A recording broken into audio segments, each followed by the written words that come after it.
Αγάπη και παραβατικότητα.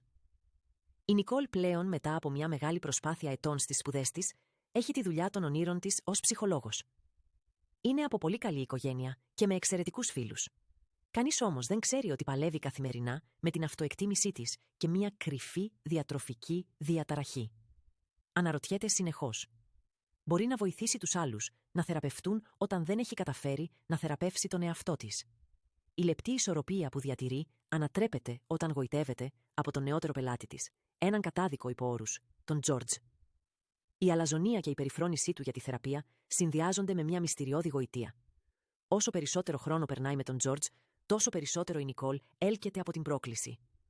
Πως σε κάθε στροφή πρέπει να αντιμετωπίσει τις ασαφείς γραμμές μεταξύ του σωστού και του λάθους. Καθώς η φλόγα του έρωτα μεταξύ τους μεγαλώνει. Η Νικόλ παρασύρεται στον επικίνδυνο κόσμο του οργανωμένου εγκλήματος που κατοικεί ο Τζόρτζ. Ένας κόσμος όπου οι συμμαχίες σφυριλατούνται με αίμα. Η εμπιστοσύνη είναι μια πολύτιμη σπανιότητα. Και ο μόνος τρόπος για να επιβιώσουν μπορεί να είναι να εμπλακούν περαιτέρω στον απαγορευμένο χορό των συναισθημάτων μεταξύ τους.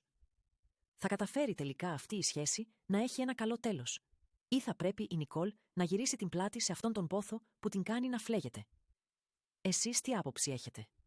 Για περισσότερα τέτοια βίντεο κάνε εγγραφή και like στο κανάλι μας.